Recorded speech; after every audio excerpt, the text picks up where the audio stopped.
नमस्कार, आप देख रहे हैं एपीएन सुपरफास्ट। मैं हूं आपके साथ अक्षय। खबरों की शुरुआत करेंगे और सबसे पहले बात करेंगे तमिलनाडु की। तमिलनाडु में सत्ता की रस्साकशी और भी तेज हो गई है। पिछले सप्ताह भर से मुख्यमंत्री पद की शपथ का इंतजार कर रही शशिकला आज शक्ति प्रदर्शन कर सकती हैं। बताया जा रहा है कि शशिकला ने राज्यपाल सी विद्यासागर राव को एक खत लिखकर शपथ ग्रहण समारोह की देरी पर सवाल उठाए। शशिकला ने लिखा है कि पन्नीरसेल्वम को इस्तीफा दिए 7 दिन का वक्त गुजर चुका है, उनका इस्तीफा भी मंजूर हो चुका है। ऐसे में शपथ ग्रहण में की जा रही देरी की वजह समझना मुश्किल।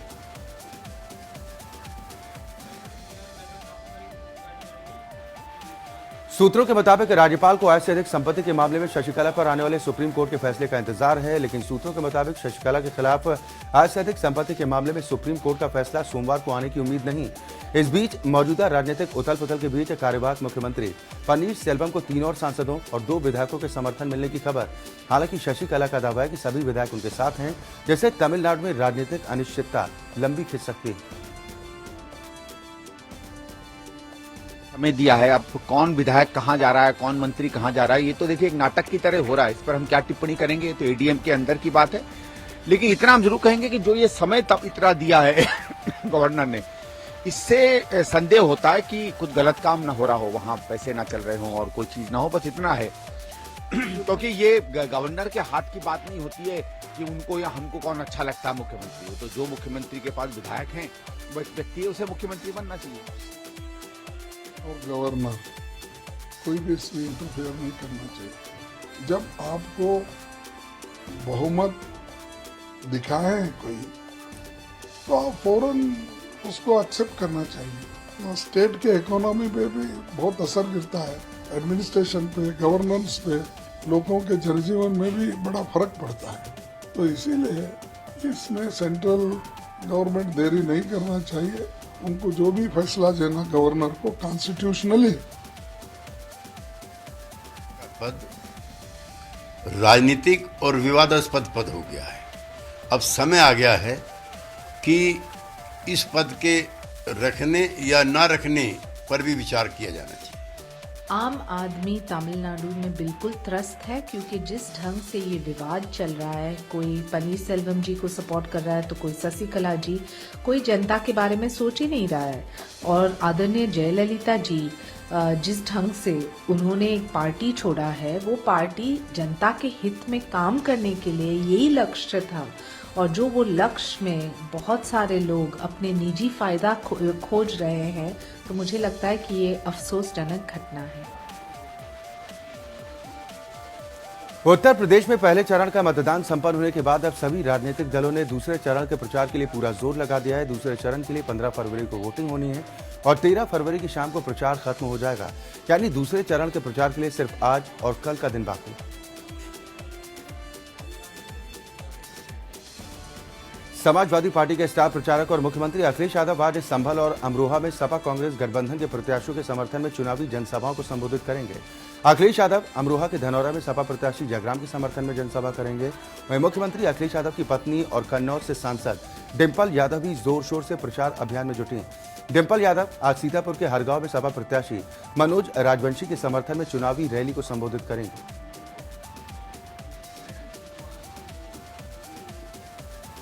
बीएसपी के प्रचार की कमान पार्टी अध्यक्ष मायावती ने संभाल रखी है। मायावती रोजाना 2 से 3 रैलियों को संबोधित कर रही हैं। आज मायावती सीतापुर और हरदोई में जनसभा कर बीएसपी प्रत्याशियों के लिए वोट की अपील करेंगे।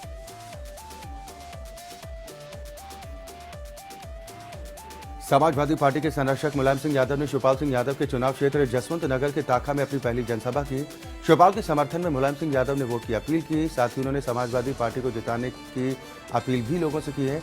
मुलायम सिंह यादव ने कहा कि आपकी जमीन को कोई छीन नहीं सकता। साथ ही कहा कि अगर सपा की सरकार आती है तो सभी युवाओं को रोजगार दिया जाएगा और जिन्हें रोजगार नहीं मिल पाएगा उन्हें बेरोजगारी भत्ता दिया जाएगा।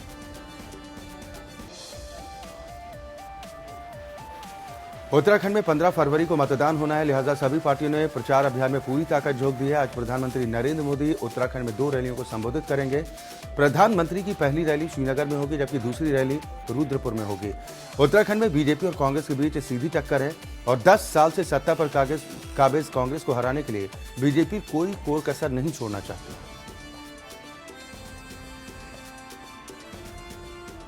पिछले 2 दिनों में प्रधानमंत्री मोदी उत्तराखंड में 2 रैलियों को संबोधित कर चुके हैं। मोदी के निशाने पर मुख्यमंत्री हरीश रावत उनकी सरकार होती। मोदी के अलावा भी बीजेपी के तमाम दिग्गज उत्तराखंड में डेरा जमा चुके हैं। पार्टी अध्यक्ष अमित शाह आज गंगोत्री, चंपावत और कोटद्वार में चुनावी सभाएं करेंगे। वहीं केंद्रीय मंत्री नितिन गडकरी, स्मृति ईरानी, सांसद योगी आदित्यनाथ, हेमा मालिनी, मनोज तिवारी भी आज उत्तराखंड में अलग अलग स्थानों पर रैलियों को संबोधित कर बीजेपी के पक्ष में माहौल बनाएंगे। उत्तराखंड में प्रचार के लिए सिर्फ 13 फरवरी तक का वक्त बचा है।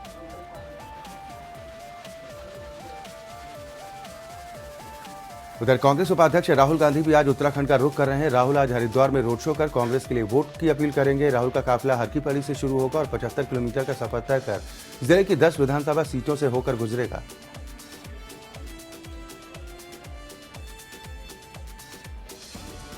उत्तराखंड में 15 फरवरी को सभी 70 विधानसभा सीटों पर मतदान होना है। सफल चुनाव कराने को लेकर निर्वाचन आयोग ने अपनी तैयारी भी पूरी कर ली। हर जिले के जिलाधिकारी निष्पक्ष चुनाव कराने को लेकर बैठकें कर रहे हैं। चुनाव में कितने अधिकारी और कर्मचारी मतदाता केंद्र में कहां पर तैनात होंगे, इन सब का खाका तैयार किया जा रहा है।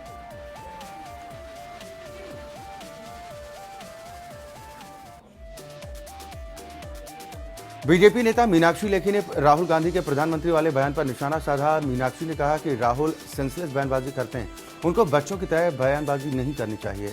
प्रधानमंत्री ने जो भी कहा उसमें कुछ भी गलत नहीं है। आपको बता दें कि प्रधानमंत्री मोदी ने राज्यसभा में भाषण के दौरान पूर्व प्रधानमंत्री डॉक्टर मनमोहन सिंह पर निशाना साधते हुए कहा था कि पूर्व प्रधानमंत्री मनमोहन सिंह बाथरूम में रेनकोट पहनकर नहाने में माहिर। जिस तरीके की उन्होंने बात कही है, तो ना तो उनको प्रधानमंत्री ने जो कहा वो बात समझ आई है और ना ही जो कुछ उन्होंने अभी कहा है उसका कोई सिर पैर है। राजनीति के अंदर राजनीति होनी चाहिए। किसी भी देश के अंदर विकास के मुद्दे पर, शासन के मुद्दे पर, शासन प्रक्रिया के मुद्दे पर या भ्रष्टाचार के मुद्दे पर, मगर इन सब विषयों पे इन दोनों लड़कों के पास कुछ है नहीं कहने को, जो उत्तर प्रदेश में घूम रहे हैं और बिना सिर पैर की बात हो रही है जिसका कोई मायने नहीं है। कांग्रेस पार्टी में टिकट को लेकर किस कदर मारामारी चल रही है, इसका नजारा उस वक्त देखने को मिला जब पूर्वी नागपुर के हसनबाग में शनिवार को आयोजित एक रैली के दौरान पूर्व मुख्यमंत्री अशोक चव्हाण के चेहरे पर एक पार्टी कार्यकर्ता ने स्याही फेंक दी। जिस वक्त ये वाकया हुआ, चव्हाण वहां पर नागपुर नगर निगम चुनाव और जिला परिषद के चुनाव के लिए पार्टी उम्मीदवार के पक्ष में प्रचार करने के लिए पहुंचे थे।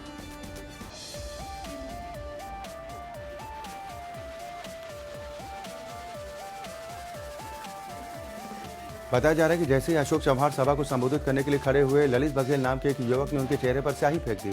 उसने मुत्तेमवार के ऊपर भी स्याही फेंकी और ऐसा कहा जा रहा है कि ललित बघेल विरोधी गुट के सदस्य का समर्थक है।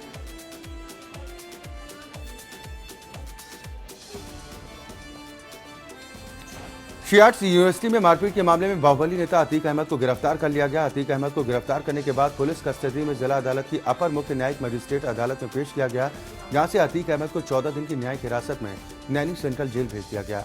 अतीक अहमद की पेशी के दौरान जिला अदालत में भारी पुलिस फोर्स मौजूद था। वहीं अतीक के सैकड़ों समर्थक भी मौजूद थे। आपको बता दें कि 14 दिसंबर 2016 को इलाहाबाद की शियाट्स एग्रीकल्चर डीम्ड यूनिवर्सिटी में अतीक अहमद और उसके साथियों पर मारपीट का आरोप है। यह पूरी घटना सीसीटीवी में कैद हुई थी।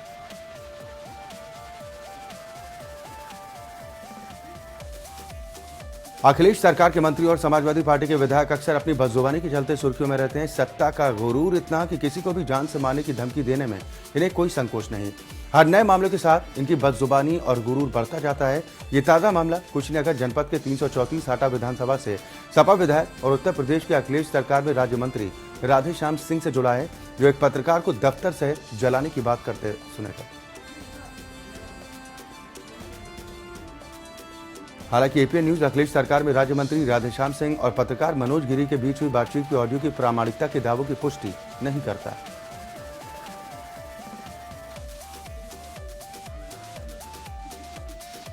जम्मू कश्मीर के कुलगाम में सुरक्षा बलों ने मुठभेड़ में 4 आतंकियों को ढेर कर दिया। चारों आतंकी हिजबुल मुजाहिदीन के बताए जा रहे हैं।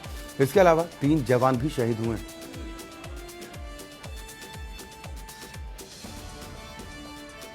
बताया जा रहा है कि पहले आतंकवादियों की तरफ से फायरिंग की गई थी, जिसके बाद जवानों ने भी जवाबी फायरिंग की। जवाब में 4 आतंकियों को ढेर कर दिया गया। मारे गए आतंकी कुलगाम के ही बताए जा रहे हैं।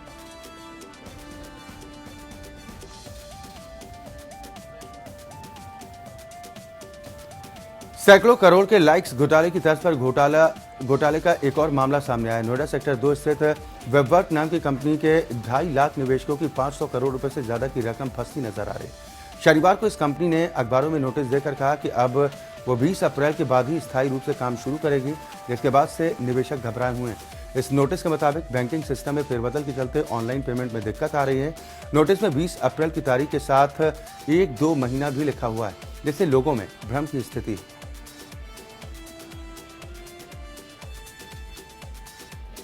बताया जा रहा है कि कानूनी शिकंजे से बचने के लिए कंपनी ने अपना दफ्तर बंद कर दिया है। इस कंपनी ने सितंबर 2016 में काम शुरू किया था और सिर्फ 5 महीने में उसका कारोबार 500 करोड़ से ज्यादा का हो गया। सोशल ट्रेड एक क्लिक के 5 रुपए देती है, जबकि ये कंपनी 6 रुपए देने का दावा कर रही थी।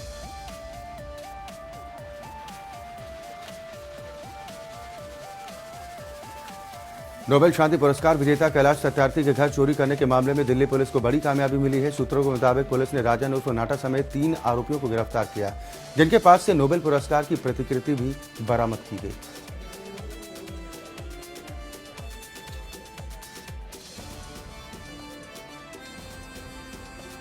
इस मामले में नोबेल शांति पुरस्कार से सम्मानित कैलाश सत्यार्थी ने कहा था कि अपने नोबेल प्रशस्ति पत्र और उनकी मां की ओर से उनकी पत्नी को दिए गए गहनों की चोरी से वो बेहद दुखी, क्योंकि परिवार के लिए वो बेशकीमती थे। ये चोरी तब हुई थी जब कैलाश सत्यार्थी अपने परिवार समेत विदेश के दौरे पर थे।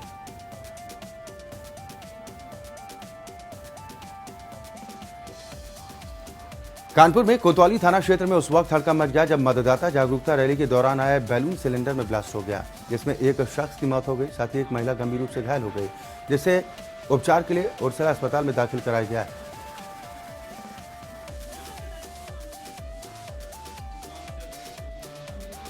कानपुर के कल्याणपुर में एक अजीबोगरीब मामला तब संज्ञान में आया जब पंथी के रहने वाले गुड्डू यादव का भैंसा चोरी हो गया। सूचना मिलने पर पुलिस ने भैंसे को कब्जे में ले तो लिया, लेकिन कई लोगों की दावेदारी को लेकर पुलिस ने अब दावेदारों से पैसे की कुंडली की मांग की।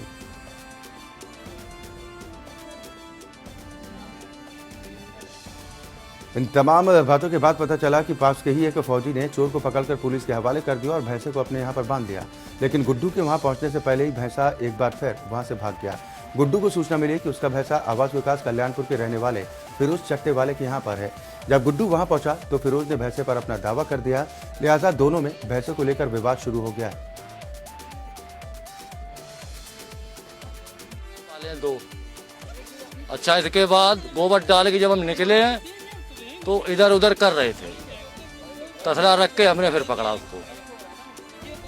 कौन लेके जा रहा था भैंसे को जो पकड़ा आपने? अब उसका नाम नहीं मालूम हमें। अरे लड़का ही था कोई, हमारी 3 लोग, एक पकड़ा गया, बाकी भाग गए। पुलिस को सूचना दी थी आपने? हाँ, पुलिस को सूचना हमारे भाई साहब ने दी। दिल्ली के गोकुलपुरी इलाके के गंगा विहार कॉलोनी में देर रात गोली चलने की वारदात सामने आई। दरअसल कुछ लोग दुकान में घुसे और किसी बात को लेकर उनकी कहासुनी दुकानदार से हो गई। कहासुनी से नाराज लोगों ने पिस्टल निकाल ली और ताबड़तोड़ फायरिंग करनी शुरू कर दी। इस दौरान दुकानदार ने खुद की जान बचाने के लिए दुकान की लाइट्स ऑफ कर दी, लेकिन बाइक सवार ने जो गोली चलाई, लाइट बंद होने की वजह से वो उससे ही जा लगी। फायरिंग करने वाले साथी की मौके पर ही मौत हो गई। मौके से बाइक सवार फरार हो गए। घटना के बाद मौके पर दिल्ली पुलिस की टीम ने पहुंचकर घटनास्थल को सील कर दिया।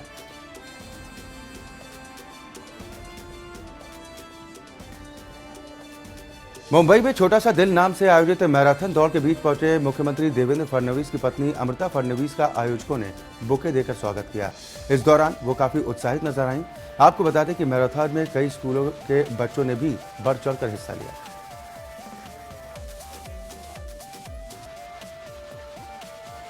बॉलीवुड एक्टर वरुण धवन और आलिया भट्ट की बद्रीनाथ की दुल्हनिया के तम्मा तम्मा सॉन्ग रिलीज हो गया है। वरुण आलिया पर फिल्माया गया ये गाना 90 के दशक के तम्मा तम्मा का रीमेक वर्जन।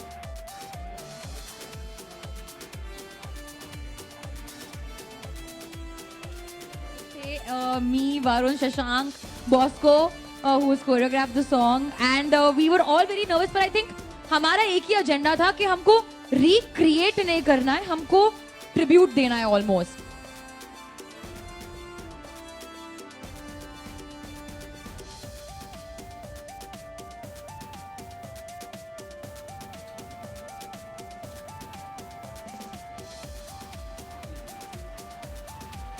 एक्शन हीरो जैकी चैन और बॉलीवुड अभिनेता सोनू सूद जैसे सितारों से सजी फिल्म कुंफू योगा चीनी बॉक्स ऑफिस पर धमाल मचा रही।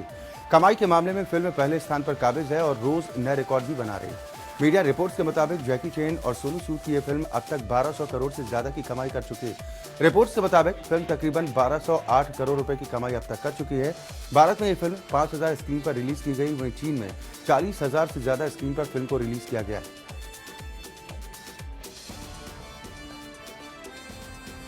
आमिर खान का एक नया लुक इंटरनेट पर वायरल हो रहा है। असल में अपनी अगली फिल्म ठग ऑफ हिंदुस्तान के लिए आमिर ने दाढ़ी बढ़ाई और इसी को लेकर वो चर्चा में। वायरल फोटो में आमिर खान पगड़ी पहने दिखाई देते हैं।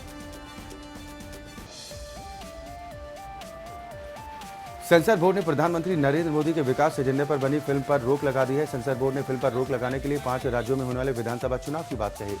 मध्यम बजट वाली इस फिल्म मोदी का गांव के सह निर्माता सुरेश झा ने सेंसर बोर्ड पर पक्षपात का आरोप लगाया।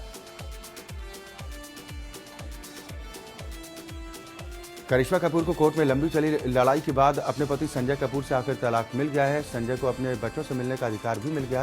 एक्ट्रेस ने अपने पति पर दहेज मांगने और हैरेसमेंट का केस किया था।